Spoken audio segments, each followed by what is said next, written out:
Welcome to the Vancouver UFO Meetup group. This is February the 13th, 2021. This is our first snow in Vancouver. I've got a picture behind me of Vancouver City Hall. This is an actual photograph of a UFO taken by two fellows in 1937, believed to be a genuine photograph. And our guest is Norberto Pellicci. And in this presentation, Norberto is going to talk about his lifelong paranormal experiences. He'll use a PowerPoint style slides to chronologically go through the experiences as he can remember them. He's got photos, drawings, paintings will be presented as well.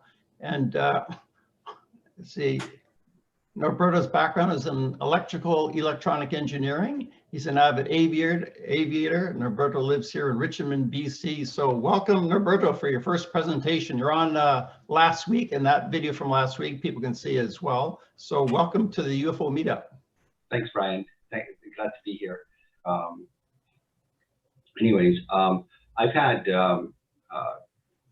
what I would call paranormal experiences that include like UFO related things and I think like I would call it in general terms spirituals related things. I don't know if that's the right term to use or not, but anyways, I'll go through this thing. So I start off with when the earliest recollection that I have. I used to live in Alberni, BC, Vancouver Island, and Vancouver Island, Alberni was a really, really tiny town in the 50s. There was the big city next to Alberni, which was Port Alberni. And I guess Alberni and Port Alberni were amalgamated sometime in, I don't know if it was the 70s, perhaps. They became the Port Alberni proper. So anyways, the things that I remember was that my mother and my aunt both told me independently that when I was about 3 years old, I had made a drawing of what our apartment building looked like from the air, from across the street. And at that time, and even today, there is no high-rise building there. There is no like big peak or hill just in front of where I used to live at all. So it was very detailed, and evidently it made some sort of ripples over there. People were thinking, well, that's weird, and I remember that after that drawing became known, they told me that a woman, a lady, quote unquote, who said she was from the government, came to see them at our apartment. And they said that this lady wanted to take me to some kind of a school, special school or something. And my mother, who didn't quite speak very good English, but my aunt did, she spoke very good English. They told me that my mother panicked and thought she's going to take me away forever. And my mother got like really angry and basically kicked her out. So that was that. I don't know what it was about. They didn't know. I don't think they knew what it was about. But anyways, it's just it's detail of I don't know what happened. But during that time when I was living in BC in Alberni, like it was a small town. Like our apartment building was basically like 2 floors, and on the bottom floor was typical like shops. They had many shops, different shops. And on the second floor were the apartments, the living quarters. And I remember most days going downstairs and playing by the shops and pretending that I'm being beamed up or something like that.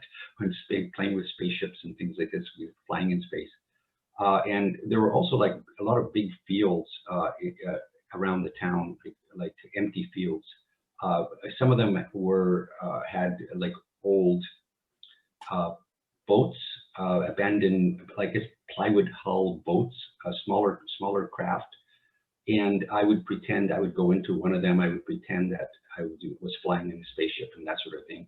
So I remember that, and I don't know why I remember that, but it really stands out in my mind. And like I say, like what I'm trying to do here with my slides is basically present anything that might possibly be related to these topics, to this particular topic. So that was the thing in Alberni. After Alberni, we moved to Winnipeg. Basically, okay, so I grew up in Winnipeg. After my father died when I was about, I would say, like 5 years old, and I just you know, my family decided, my mother decided to move to Winnipeg, where her family lived, like her mother and father and her sisters were. And so, anyways, there were a couple of things that I remember that were kind of stick out in my memory. In about grade 5, maybe grade 6, I'm not sure. I remember I was coming back from school one afternoon, and I remember it was a sunny day. It was warm weather, so it must have been like, you know, close to summer or thereabouts. And anyways, we're walking in the back lane, and I remember there was this extremely loud earth-shaking boom. The ground actually shook, and I remember that the next day, the newspapers and radio talk was all about a UFO sighting associated with the boom, but I don't know if that was verified or not, but it stands out in my mind for some reason. And about 8 to 12 years old, I remember like having like really vivid dreams of floating up the stairs, and also dreams. We talked about this with last time with Ian about you know, he kind of triggered that memory as well. Of I would have a series of dreams almost nightly of being able to, in a sort of weird, surreal landscape, you know, on a long path, I'm walking down this path, and suddenly, like, I push off with one foot and I'm floating, and it's an incredibly great feeling. And I'm just going everywhere, but I can't control where I'm going. That's the problem. So anyways, I remember that. And the other thing was that I remember having these recurring dreams of these two groups of flying saucers, okay, discs. So the sky is completely gray, and basically I see like one group of saucers like in a V formation, and flying to, let's say, the left, and then the next thing I see is another group of identical looking saucers, and exactly the same formation, flying to the right, and I somehow know that they're going to be doing battle. And I just kept having that over and over. It kept repeating, and to this day I have no idea why I saw that or what it is. But I figured I'd include it here because it's sort of part of this thing. And the other weird thing that happened when I was about 12 or 13 years old, I remember standing in my kitchen, our kitchen on William Avenue, Winnipeg, and I went up to my mom, and I told her matter-of-factly that I am not from here, but I'm from far away. Mm-hmm. So that was, I don't know why that stood out as well, but I also remember that this has nothing to do with the UFO thing, I don't think, but I also told my mother around the same age that my wife was going to be Chinese, and she is.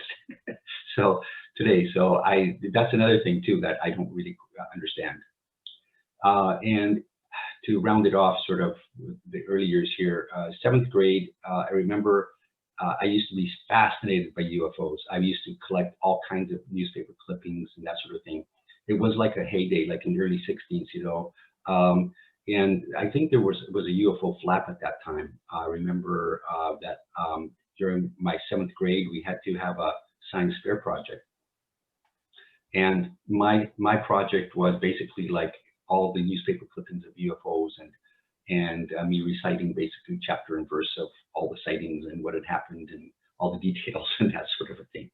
And I don't think I really impressed my teachers at all, or I definitely didn't win any kind of prize for my project. So that was just another thing. But my interest was really intense at that time. So, oh yeah, and this one here, when I was about 14 or 15, this is my, I think it was about 14 or 15, it was around that age. I remember we used to live in this old Victorian era house, and it had like a sort of a half basement. It was like a dungeon almost, and like this, these stairs led down, and at the bottom of the stairs was this workbench.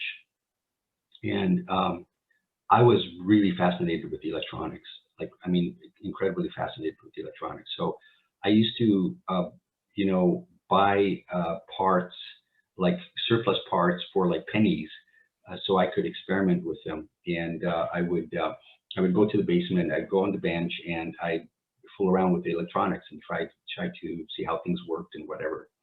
And the way I was then, and not so much anymore, but the way I was then was that I would be able to concentrate on something, like, I mean, ultra focus on something, like with the exclusion of everything else. I wouldn't know anything else going on. I was just like zeroed in on something. I would be blind and deaf to anything else that was happening. And that happened when I was working on the electronics. And so one day I'm down there, I'm sitting on the stool, bent over the electronics and doing different things. And all of a sudden, the hair on the back of my neck stands up. I just get this incredible feeling of fear.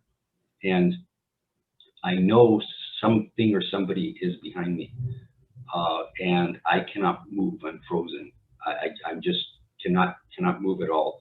And I'm frightened half out of my wits. And this lasts for, I don't know how long. It lasts for a while. And then finally, I decide that I got to get out of there. So to the best of my ability, I started like devising a plan to not tip off whoever was behind me that I'm gonna bolt. So I started whistling a little bit this tune. I don't even know what it was, and just to pretend that I'm you know, la-di-da kind of thing, and started putting things away a little bit, this and that, and slowly getting off the stool. And as soon as I had both feet on the ground, I bolted up the stairs, and I never went back down there for at least like 2 weeks or a month, because of the ghost. So and I don't know if this was I mean, this was an old Victorian house, so I'm not sure if this was related to that, or if it's related to the ETs or whatever. But anyways, that was my experience. It really stood out in my mind as well. And yeah, oh, the job interviews. Yeah, in the early 70s, I moved to, I think this happened in Toronto, if it was the early 70s, because I'm not sure when these interviews actually, or the year they occurred, but it must have been either in the early 70s, like around 74, 73, 74, 75, or it might have been later on in the 70s, but definitely it was the 70s. But I met my wife in 1976, and she does not remember any of this at all. So it must have been before I met her. So anyways, I'm living in Toronto, probably, and I'm going to this, I'm invited to an interview. I don't remember how I got the interview, where I saw it, whatever, but the major thing that I remember is that this interview is like basically in 2 parts. The first part is I go to this small industrial kind of park with single-story buildings, you know, high-tech kind of stuff in those days, I guess. And I walk in the front door, and it's a small place. It's not a large company. And I walk in the front door, and usually there's a desk at the front, a counter at the front with the receptionist, and there was nobody there. But I did see the door leading to the back, and it was open. So I thought, well, and I said hello. I'm trying to see if anybody's there. I waited, nobody comes. So I cautiously go to the back door. I don't want to intrude on anybody, and I keep saying hello. And then I kind of get inside the frame of the door, and I'm looking to the back. It's not a really huge place, but the back is got a lot of cubicles, and they're like low cubicles, and along the sides as well. And I remember I did not seeing anybody there initially, but what I did notice was that there was like no office equipment there, like no phones or anything. The chairs still had plastic bags over them. It was all brand new. And then I noticed a man and a woman, a young man and a woman, standing more than halfway, I guess, toward the back more. And they were standing shoulder to shoulder. And the thing that really stands out in my mind about these two people were that they were first of all, they were like in their I would say their 20s. They were about identical height. The guy's hair was black, the woman was blonde. They were identical colored, like very dark blue navy kind of suits. And the woman was wearing the skirt and the guy was wearing slacks, of course. But they're standing shoulder to shoulder, and they looked like beautiful people. Like they looked like models. Honestly, I was impressed by their look. I thought they would have to be like in a magazine, on a magazine cover or something like that. And the thing about it is that they're both looking at me, standing shoulder to shoulder, looking at me, and they're both smiling ear to ear. They're really happy, okay, to see me. And I don't recall like the conversation, except that it was supposed to be with another job interview. I was supposed to go on another job interview. This was like a pre-screening kind of a thing, I guess. That's my interpretation. And but one of the things that they said that stood out in my mind,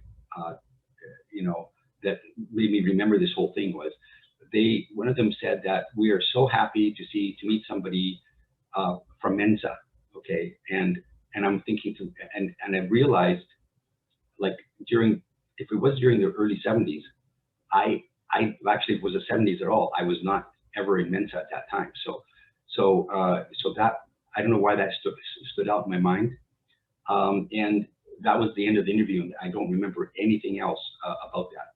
But the second part of the interview was a lot more interesting. My memory starts only with me standing at the curb outside in Philadelphia International Airport in the U.S. So, and a black stretch limo pulls up in front of me, and this guy with a chauffeur kind of outfit, a black chauffeur outfit, little hat and everything. He's kind of short, and he pulls out and he opens the door for me, and I get in, and I find that I'm the only one in the back, and that would surprise me because later on I remember that when in the Bay Area, when I lived in California, sometimes once or twice somebody would get a limo or something like that, and they pick up a lot of potential candidates, like interviewees, and pile them all into the car, and we'd all go together someplace and everything. So anyways, I get into this car and in the back, and we start driving, and we drive for a long time. I don't know if it's like an hour, 2 hours. It was a very long time. And we head into New Jersey. So finally, after a while, we're in the boonies in New Jersey, and it's kind of like forested and that sort of thing. And we come to this building. It's a single-story building, like a modern building, and we go inside, and I noticed that there's, again, in the lobby, it's a big lobby, but there's no receptionist at the desk. Nobody there. I don't see anybody. But somebody from the back comes out, and he takes me to the back, and we walk through a little bit, and I don't see anybody else in the building. And he sits me down at this small cubicle somewhere in the building. And I remember the cubicle because it was a typical cubicle, was really cramped with a little shelf and a fluorescent light underneath the shelf to light up his desk there, and an interviewee chair, you know, that I was supposed to sit in. So a guy comes out, typical like engineering kind of type with white shirt, tie, and he proceeds to ask me a bunch of questions. You know, because this is a job interview, and he's trying to find out what my skill set is or what my knowledge base is. And I'm failing miserably. I'm just not making it at all.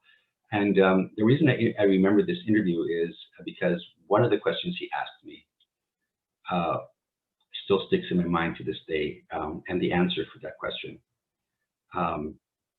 If it wasn't the early 70s, microprocessors were, and that's why I get confused whether it was early 70s or late 70s, because microprocessors weren't really around until the late 70s. So this guy asks me, how would I use how would I compute like cosine, sine, cosine, and other trig angles using a microprocessor? And I'd only been to 1 year of engineering at that time, and I was introduced to something called Taylor's theorem, and there's a Taylor series expansion formula, an infinite series that you can compute like angles and that kind of thing, but it's really long and it requires like a lot of a lot of math, it's a lot of computations. And so I meekly suggest that, and he listens patiently, and then he says, well, no, what we would do, because he says that would take way too long with a microprocessor. They don't have the processing power.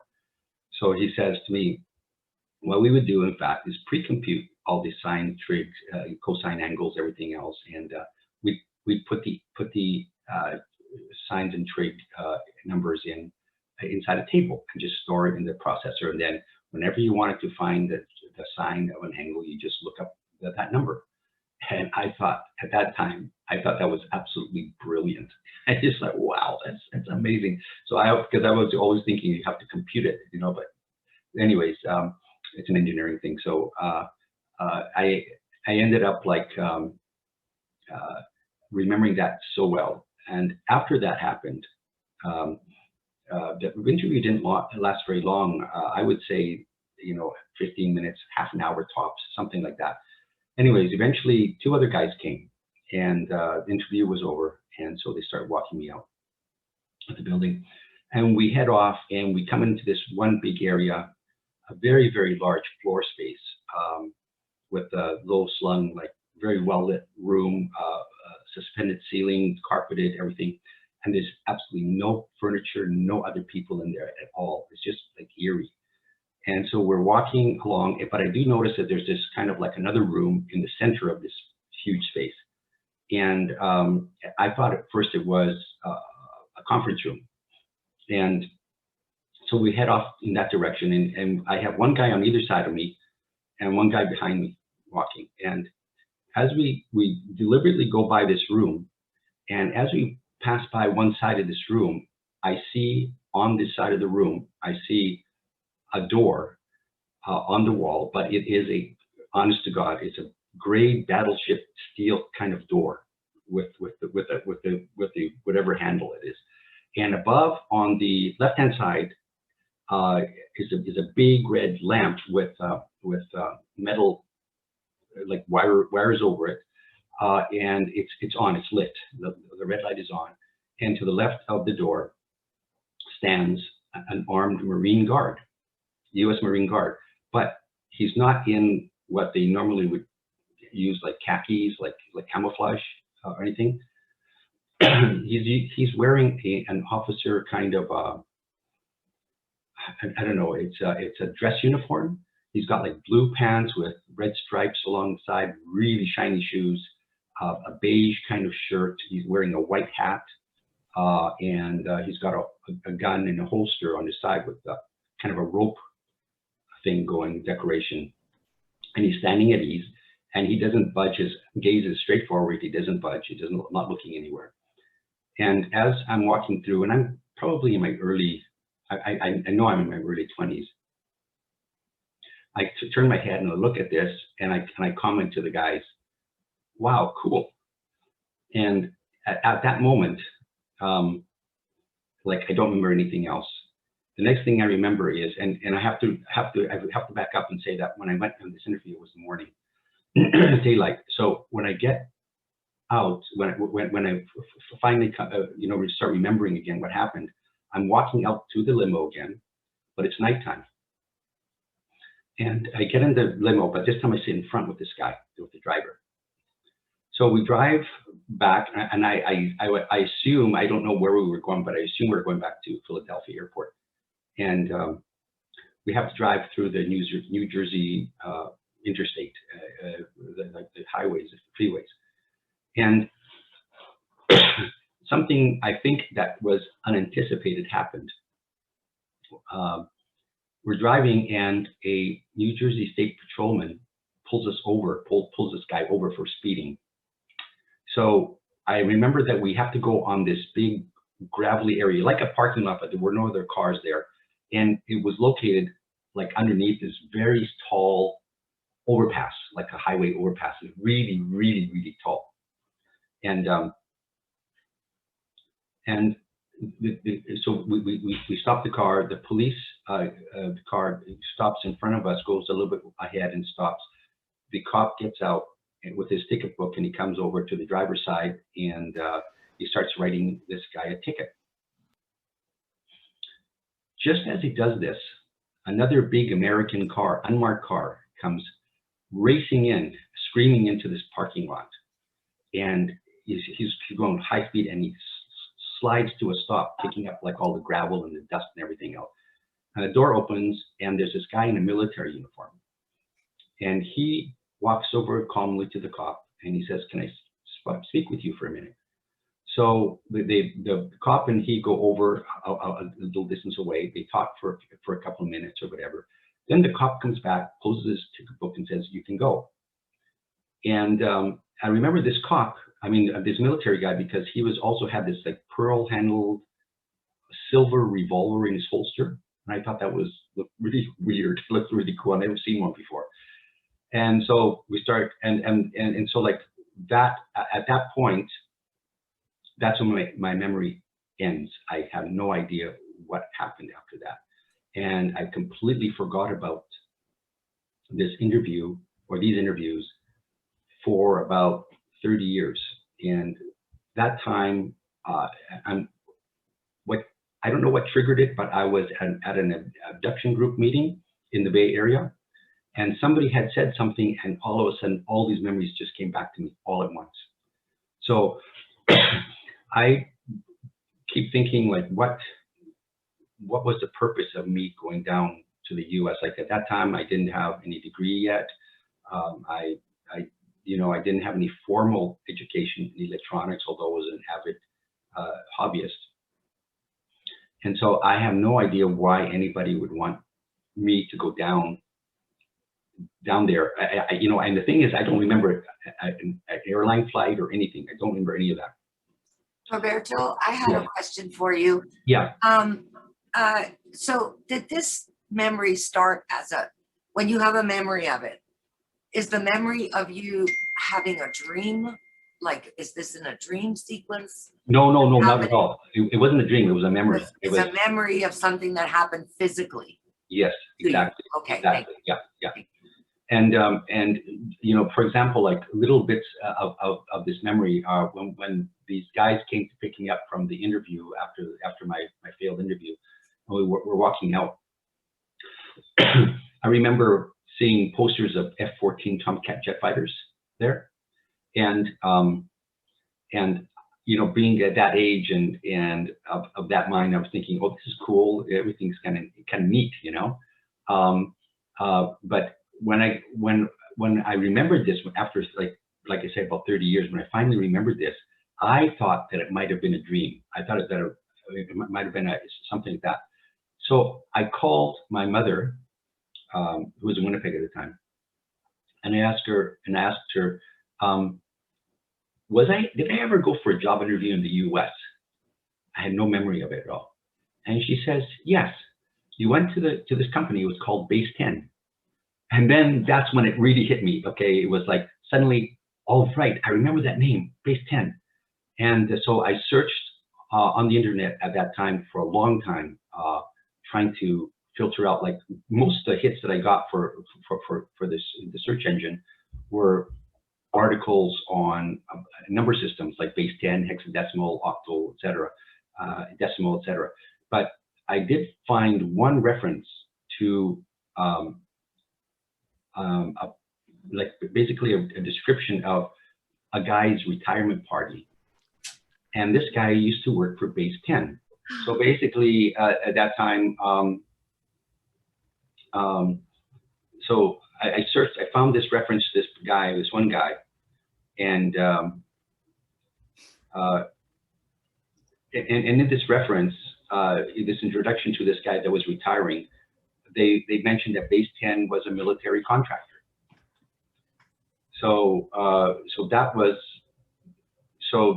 was really, that made it more real for me that this did happen, but I have no clue why anybody would go to the trouble to get me down there, and there's this issue of missing time and you know, not remembering how I got there, you know, etc. So that was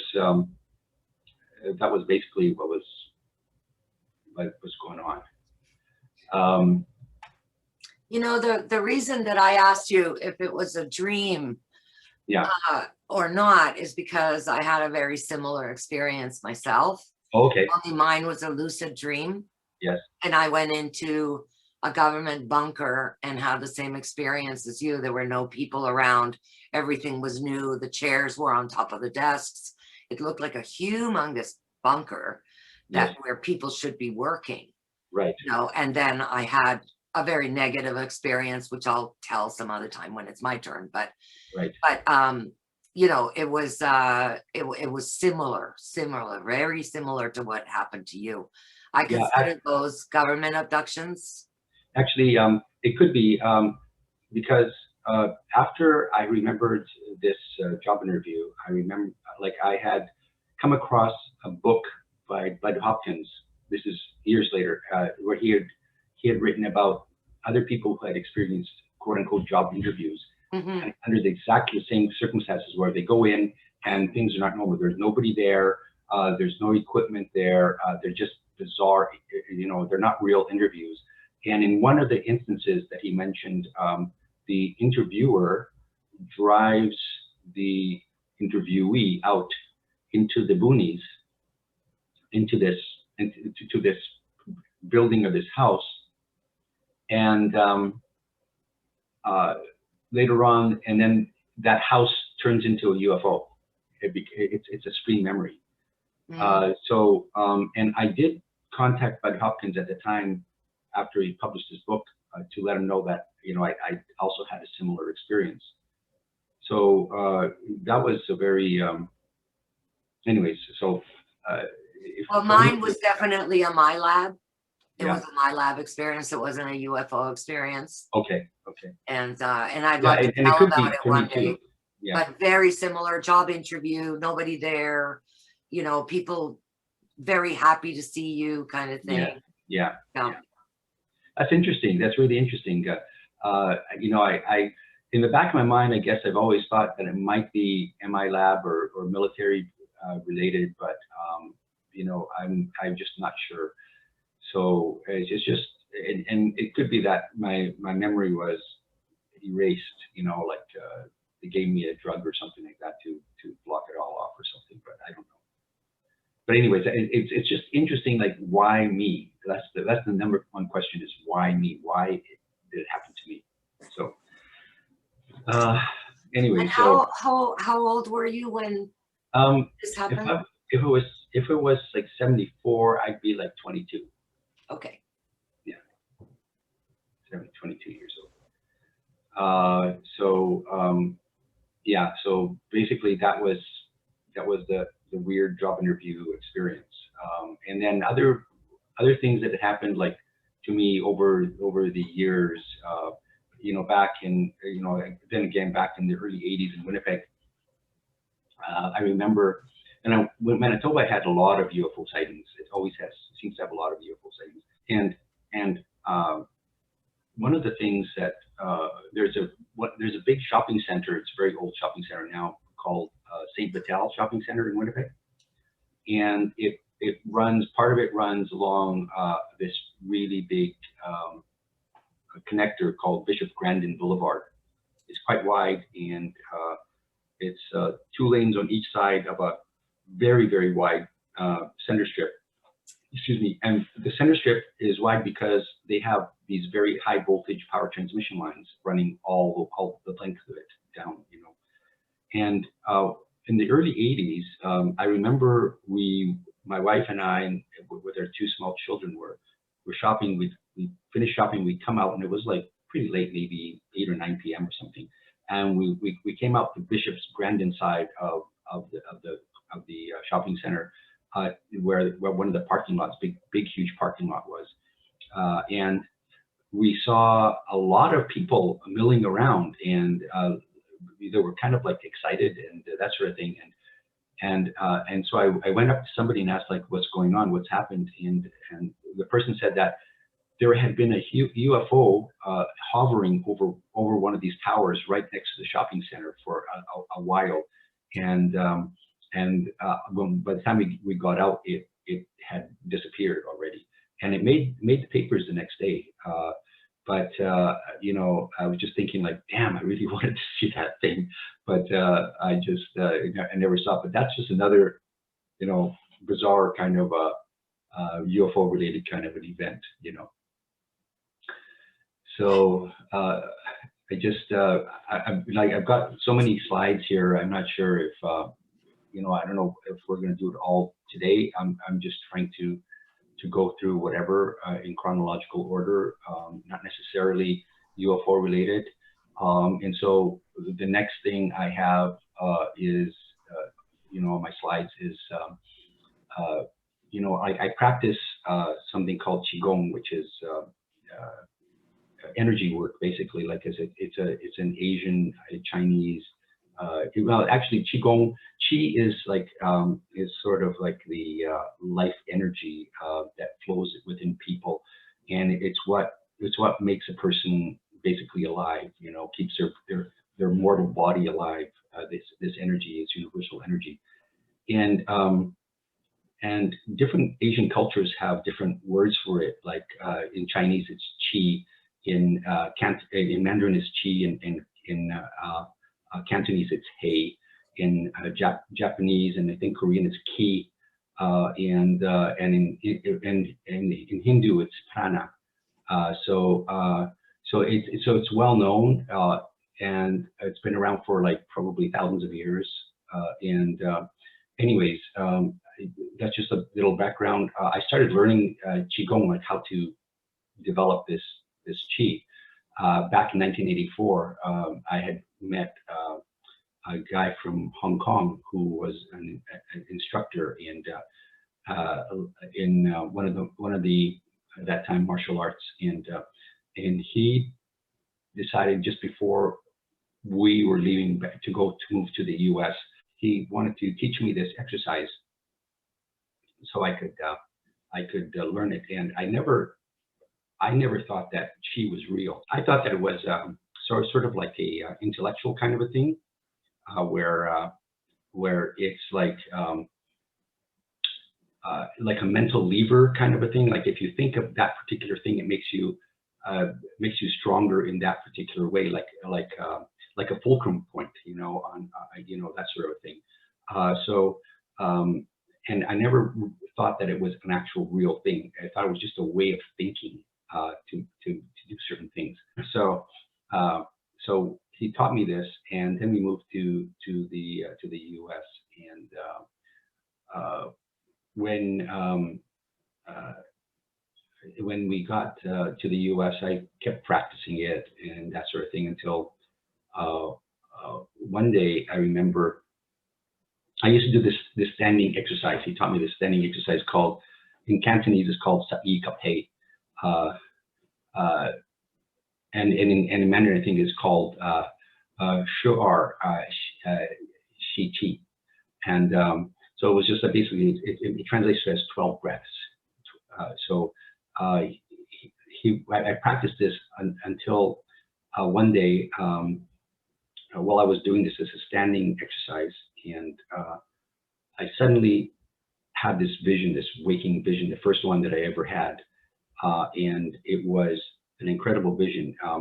I found myself in this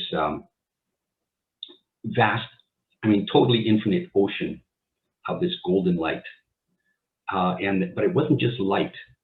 To me, it felt like it had this liquid kind of quality or something, and it felt warm. But I knew, I don't know, I can't say how I knew, but I immediately knew that this light was hyper consciousness. It was the consciousness of every living being in creation, tied together, and that I saw myself in this vision. I saw myself as this really tiny atom of an individual, but along with everybody else as part of this. And I instinctively knew at that point, or the way I interpreted it, let's put it this way, that this must be what all the religions talked about as God, quote unquote. And I don't like to use the word God because it has so many different connotations, different people, and it's been, you know, there's so many different ideologies and everything associated with it. So I don't really like to use that particular label. But this was this golden light, this consciousness, was super conscious, hyper consciousness. I couldn't name it. I couldn't give it a label. It was literally ineffable. It was like, you can't say what it is. You can't describe it adequately. So I knew that all this stuff was like that, and that was and since then I started doing more. After that point, I started doing more meditation, and this chi, this energy, started to develop a lot more strongly, and I could feel the energy. Like, for example, when I was walking, I could feel this energy like a cocoon around me and moving in a circle as I was walking. Okay, and as I was walking, I could also feel that I'm walking through. You know, if you ever walked in a pool, in a swimming pool, or in the ocean, and it's up to, let's say, your chest, the water's up to your chest, and you're walking forward, and that water has got a resistance. This resistance is pushing against you. Okay, and I could feel, if I put my mind to it, I could feel as I'm walking out in the street, this ocean of energy, this chi, this golden light pushing against me, but going through my body, not just around my body, pushing on my body, but absolutely through my body. And so I had all these different things happening. I eventually I ended up, like, one day after my abduction, I ended up, my hands started to feel like really like full of energy. I don't really know how to describe it. The way I kind of used to describe it is my hands felt, quote unquote, pregnant with energy, and they were warm, hot, kind of fuzzy feeling. And I remember one day when my wife and I were at a diner. We went to eat out, and she was sitting across from me with her hands on the table, and they were one on top of the other, and I don't know why I did this, but I decided that I had this feeling that I should put my hands over her hands. Like, so if her hands are here, I put my hands about like this, okay, over her hands. I put both hands there, and I didn't say anything. but my wife kind of looked at me very strangely and she said, I feel something. And I thought she was kidding me. She was pulling my leg. And so I was thinking, yeah, right, sure, you know. And so I took my hands away and I said, like, do you feel anything now? And she says, no. So I put my hands back again, same position. And she's very serious. She says, no, I really do feel something. And that's when it sort of hit me that it's really real. The energy is really real. So from that point on, I started doing energy work for anybody that, you know, that wanted it, and it just evolved from there, you know.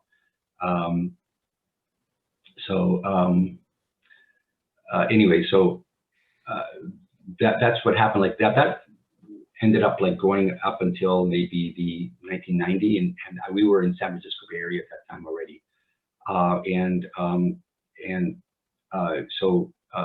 The next thing that I want to go in terms of, I don't want to get too mixed up here because it's kind of intricate in terms of these things are intertwined. And like, for example, I felt the energy already before my abduction experience, which I'll get to, but the energy in my hands didn't start happening until after my abduction experience. So I don't know if it's a chicken and egg kind of a deal or what, you know, like in other words, did I get this healing ability? Did the ET sort of turn something on for me to do this? Or did I have this ability and before they abducted me, and therefore that's why they abducted me, because they wanted to study that or something? I have no idea. You know, probably none of the above, but anyways. I got to go forward a little bit to 1993. This is just prior to the abduction that I experienced. It's October 1993, and my wife and I and a friend of ours were driving from the East Bay, which is like Oakland side, over the Bay Bridge to San Francisco, and it's in the evening. It's dark already. Like the sky is like dark on top, and it's and there's just a very little bit of blue on the horizon, just tiny, this little bit. You can just barely make it out.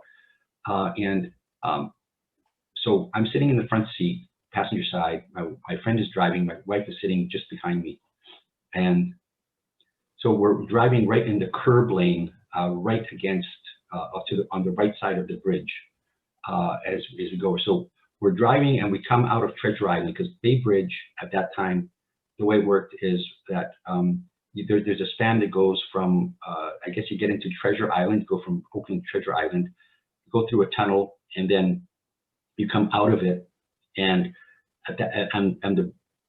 the Bay Bridge rises, like it's a very gentle rise.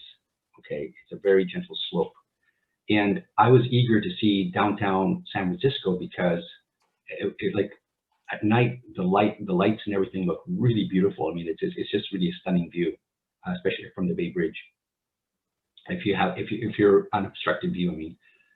So I was looking forward to that. And as we come out of Treasure Island and we start climbing on the bridge, I notice these lights.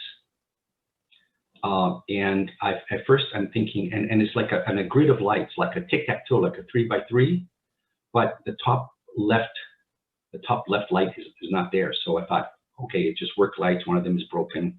Well, no, at first I thought it was like a game on, like the stadium lights, and I realized pretty quickly that there's no stadium there. So okay, so it's got to be work lights in the downtown. But I keep looking at it, and these lights are really bright blue white, extremely white, bright blue white lights. And I started looking at them, thinking like, wait a second, that doesn't quite look right, because the lights, if I'm judging them correctly, they are huge. They are like, they go from the top of the Transamerica Pyramid building to the waterfront, and then they fill in that huge space, most of it between the Transamerica Pyramid and the little hill with Coit Tower on it. I think it's Potrero Hill, I can't remember. And so that whole area there, and I'm thinking like, nah, it can't be, because if that's the case, then each of these lights it's got to be a couple of city blocks at least in dimension, you know, like length and width.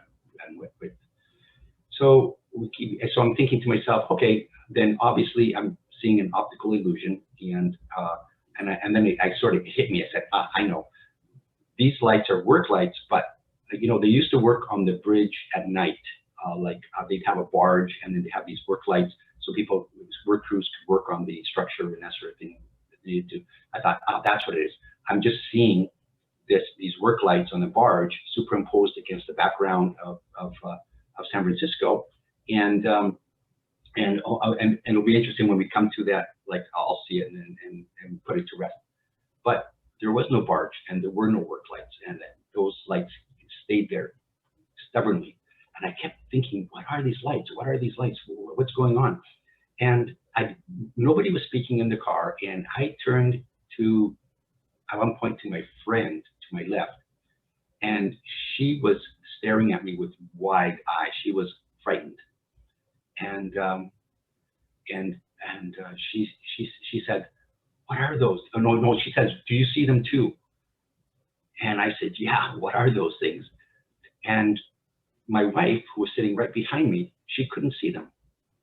And I found that really bizarre. And when we finally got to the city, to the other side we crossed the bay, and we were just entering the downtown area.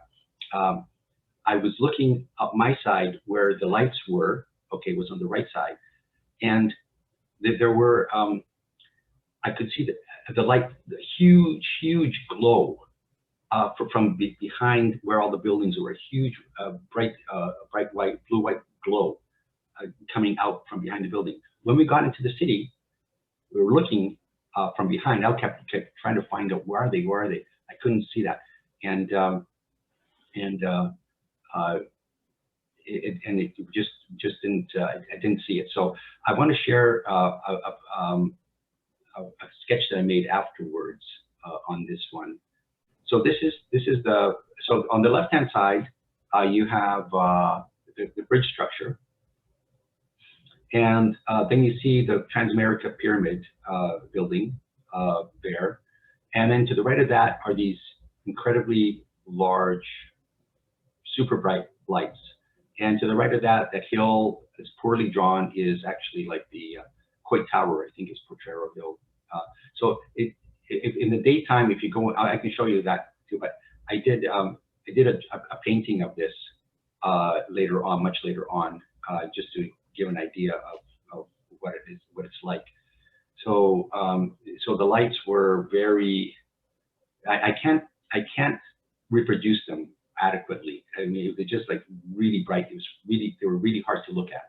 So so anyways, and this is what San Francisco looks like from the opposite side, from the East Bay, that general area. So you see the Transamerica Pyramid there, and that whole area, and then to the right there's a hill with the Coit Tower, and that whole area in there, from the top to bottom, was just this big, huge set of lights, and there's really nothing back there that can really, sustain that kind of structure, So so that's basically that. So anyways, that is that's what happened in October of '93. What year? Sorry, Norberto. What year was your UFO abduction experience? What year? Yeah, it was 1993. It was actually, I'm getting to it right now. Because, it's coming up? Yeah, I'd love to hear that. Yeah, because in 1993 October, this was the first weird encounter. Now, one thing I didn't mention was that the friend that we were driving with, the person that was driving, she's a Japanese American woman whose whole family had abduction experiences since they were young. Their whole family had. Her dad was in the CIA at the very beginning. He was Japanese. He was very fluent in German, evidently. He was working in Europe with he was in the American military, I guess, or not.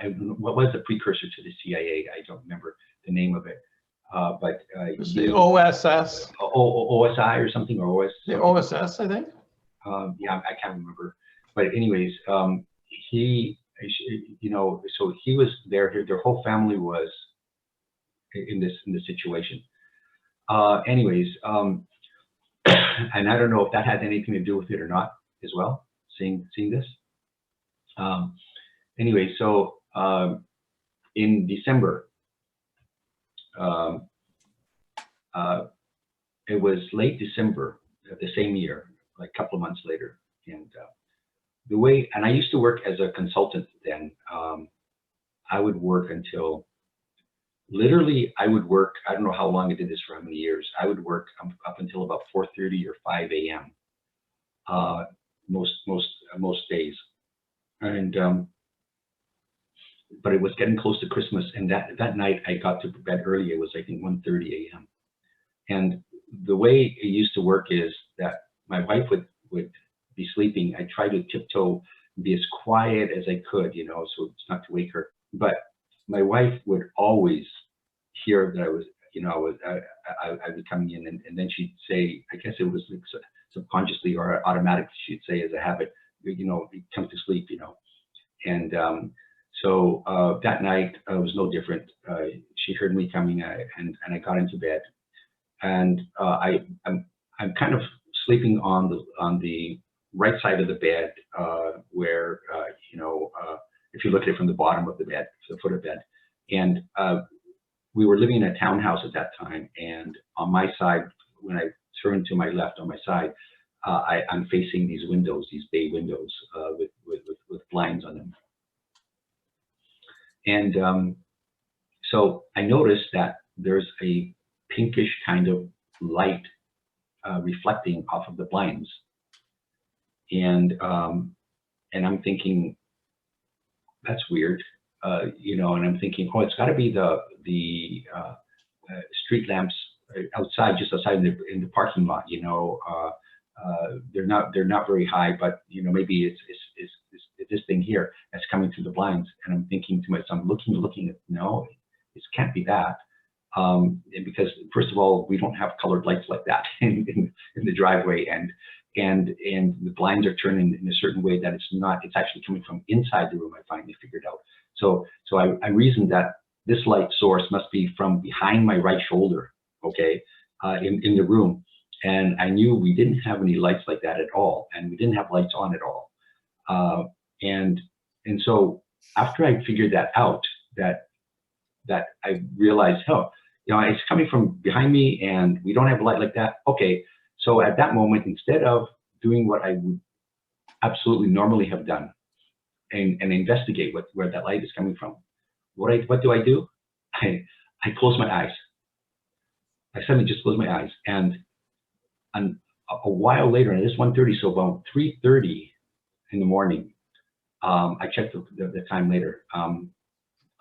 I get up, I'm on my back, and I never sleep on my back. So I do this power sit up, and I'm yelling and I'm screaming and I'm terrified. I'm absolutely terrified, and I'm swearing and I'm cursing and I'm at whoever it is. I'm really angry, and I'm looking toward the foot of the bed, and I see three silhouettes of three small people, very thin people, and they look like they're dissolving, like they look like they're fading, okay, and in a couple of seconds they're gone, they're not there anymore, and I'm just so terrified.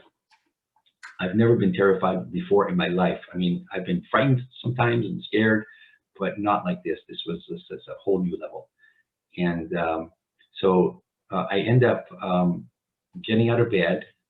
I have to go to the bathroom really badly, and we have an ensuite bathroom. So I get in there. I turn on the light. I turn on all the lights, and while I'm in the bathroom, I'm looking at the door, and I'm kind of like muttering to myself, so that whoever they are could hear, you know, if you touch me again, I'll kill you, kind of a thing, you know.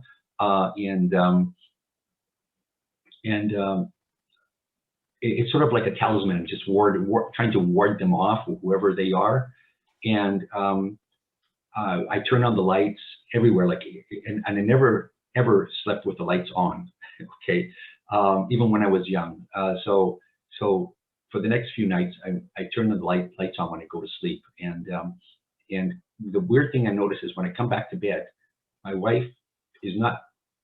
She's not awake. She hasn't been awakened. Her breathing pattern, which is normally, you get to know a person's breathing pattern when they're sleeping, how they sound. And she was just absolutely quiet. She was absolutely quiet. She wasn't there. And I just get into bed, and I don't know why I just turned, and somehow I got to sleep, but I don't know how I got to sleep. And then the next morning, I asked my wife, did you notice anything last night? And she says, no, nothing. I didn't see anything. And then I told her what happened, and she said, I didn't know. I didn't hear anything at all,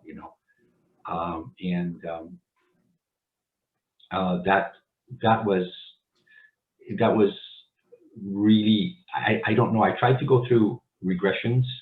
I can talk about them a little bit later too. And that one was so traumatic. Later on, I learned that my youngest son also had an experience at his friend's house at a sleepover.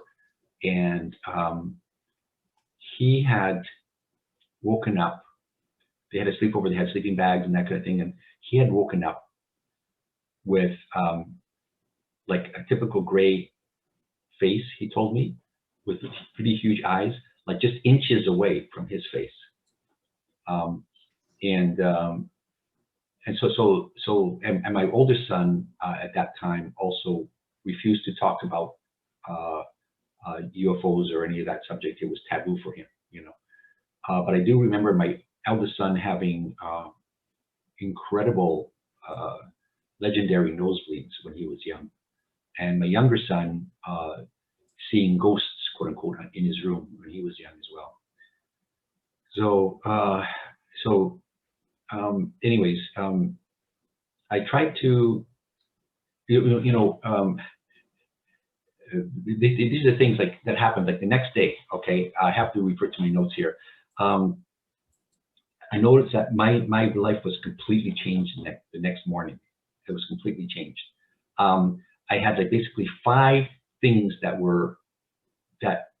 changed, that were like stuck out in my mind really, really strongly. Okay. The first thing was that I realized that suddenly, like, I lost all interest in doing my electronics and engineering work. I just didn't care anymore. And that really shattered me, because I love doing electronics. That's why I got into engineering. That's why, and I can't work at something I do not love to do, or at least like to do, and so I thought, what am I going to do now? The second thing I remember that happened was I became super interested in chaos theory and nonlinear dynamical systems theory. Super, like I got obsessed with it. I bought something like about $5,000 worth of chaos theory, nonlinear dynamical systems theory books and software to play around with. I was just like, I couldn't get enough of it. Okay.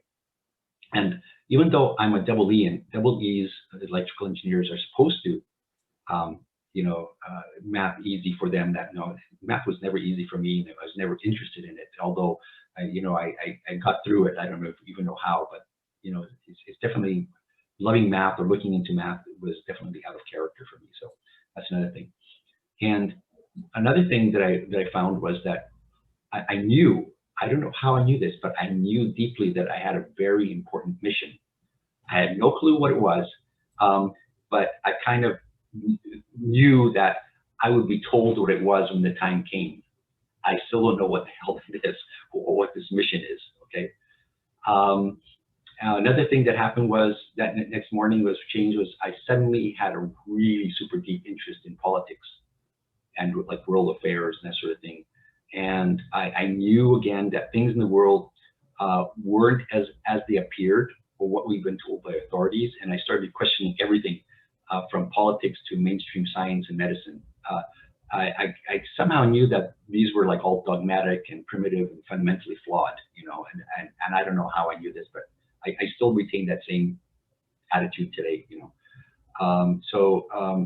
And the last thing that I kind of had this feeling that I just had to get the heck out of California now. Like right now it was danger, you know, it was dangerous to stay in California, I had to leave. So these are things that occurred. And also I noticed that during that time, like a little bit later or during that time, they started having these programs on, I don't know if it was alien autopsy or whatever, when that was, or UFO related kind of programs. But when my wife told me one day when we were watching one of these programs that showed some grays, you know, on the screen, she noticed it. I didn't know what was going on, but she said, "Did you know that when you see one of these programs and you're looking at these things that, like, I was starting to curl up in a fetal position on the couch, you know, kind of with this really worried look on my face." So that's another thing that sort of happened. And I also had many dreams, vivid dreams after that experience. Some of them were quite interesting. The first ones I remember I had was I'm lying in bed with my arms out on top of the covers, and it's completely dark in the room, and I'm looking toward my left arm, my bare left arm, and all of a sudden out of the darkness, this very, very thin arm, a sort of non-human arm, comes out toward my hand, okay, and it's got, like, I see 3 fingers, okay, and all of a sudden it just this boom, it just grabs me suddenly, and I wake up. I wake up. Another one was when I was I could see myself. I was floating in the air. It was a sunny day, and I'm floating maybe 15 feet above the ground, and I'm heading toward this house, this attic of this house, and it's a window, and I realize I'm heading toward the window, and I'm thinking to myself in the dream, well, the window's closed. I'm gonna hit that window, and instead of that happening, I feel a really weird sensation. I feel like I'm going through this window, but it feels like my body is like 2 pieces of Velcro, just that Velcro kind of feeling. I don't know how to say it. And I pass through that, and I end up on this table in the attic with nothing else in there. And while I'm there, I'm completely calm. I'm not frightened at all. And I'm thinking to myself, oh, I'm going to try and scream. I don't know why I want to scream. I want to see if I can make a loud noise or whatever. And I try to really make a very, very loud noise, like yell, and nothing comes out. And the third dream that I had like that was different, but in the same subject, was in the Bay Area where we lived. There were many shopping centers, and there was one particular one along this busy road. And on one side there's a complex, shopping complex, and then across the road is basically bushes and some open field kind of things with maybe I think not an Outback Steakhouse, something, one of those kind of things. And I find myself behind the bushes. It's daytime, and there are cars going by, and there's a big flying saucer parked right in front of me. Okay, and there's a door open on the bottom, and there's this guy that comes out, and he's standing in front of me, but he's wearing a silvery kind of suit, but he's bald, but he looks like he's got like regular, like very tired eyes and a 5 o'clock shadow. I'm thinking, like, this can't be an alien, you know. And in the meantime, I noticed that the cars are driving by, and I'm thinking, like, don't they see this flying saucer? It's right here. Don't they see this? And I noticed that there's a on the curbside where we are, by the road, there is what appears to be a cardboard cutout of a car or a Jeep, okay? And it's just a cardboard cutout. And then I realized, oh, it's they think that it's just a Jeep parked on the side of the road, you know, they don't see the flying saucer. And when I turned to this guy, I asked him, matter of factly, I'm standing right next to him, right in front of him, and I say, have I been abducted? And he looks at me and he says, no. And then I wake up. So they were just too bizarre, these dreams. Anyways, so yeah.